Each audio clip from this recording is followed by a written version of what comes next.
Today is Sunday, the 12th of August 2018. This is one of a series of videos on Health 1 version 8.6, which is being released imminently.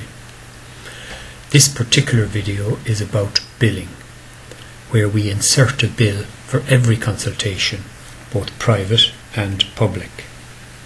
This is an option that you will have in this version 8.6.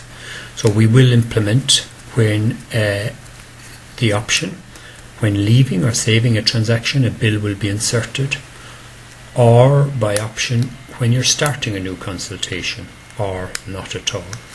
This video is going to demonstrate these features. So if I do a new consultation in Health 1 with the new version of Health 1, and I put some information in and I fill in the consultation, the idea is that normally when a patient owes money, the doctor, when he's doing the consultation, would add the bill to the consultation.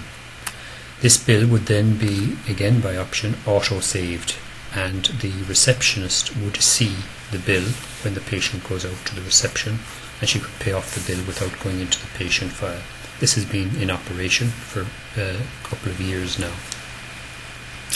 However, doctors and nurses very often don't get around to putting in the bill at all.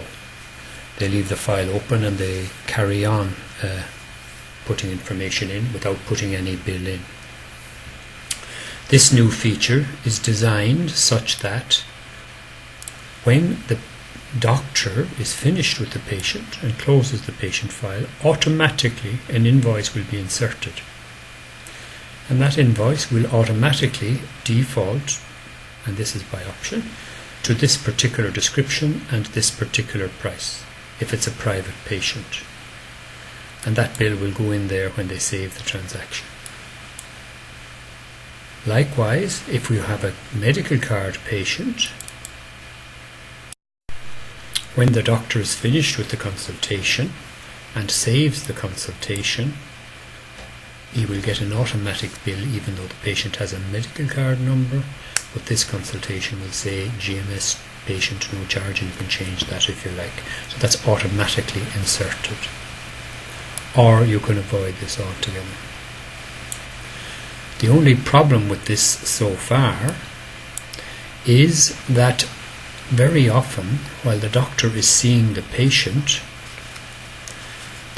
then leaves the room and goes out to the reception, and the doctor hasn't finished the consultation yet, still entering information, so the receptionist wouldn't be aware of the doctor's bill because the doctor hasn't saved the transaction yet. We can cope with that by another option whereby we enter the bill when the consultation is being created. And these options are stored in Tools, Options, Billing. And in Billing we have a new option here in 8.6. Insert the default cost when creating a new invoice. We can also insert the invoice when saving a transaction, which it is at the moment as you have seen, but I could change that when creating a transaction. While I'm here, I can also configure these bills.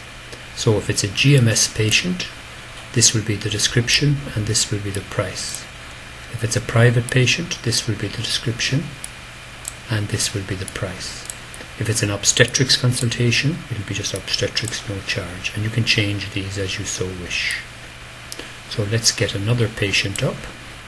So now I have another patient open who's a private patient, it doesn't matter really, and I do a new transaction by clicking on this button here, and I get a new transaction, and immediately I get an invoice. So this means that before I even see the patient I have to put in an invoice. So let's put in the invoice, and then you see the patient, and you can of course change the invoice to whatever you like afterwards, but once you've done that, it forces the GP or the nurse to put in the invoice at the very start of the consultation. So, to summarize, in version 8.6 we have various improvements, and this is one of the smaller ones whereby we can insert a bill for every consultation by default. Health 1 will add a bill, whether it's GMS or PP, either when you're saving the transaction at the end, or when you're starting a new consultation, or you can leave it off. When you get the new version, it will be off by default. You will have to enable it, and to enable it you click on Tools, Options, Billing, and it's the first one here. Insert the default cost when creating a new invoice. Auto insert an invoice either when creating a transaction, when saving a transaction, or not at all. And you can configure these costs for the name, the description and the amount for GMS patients, private patients and obstetric patients, for example. That's the end of this recording. Thank you.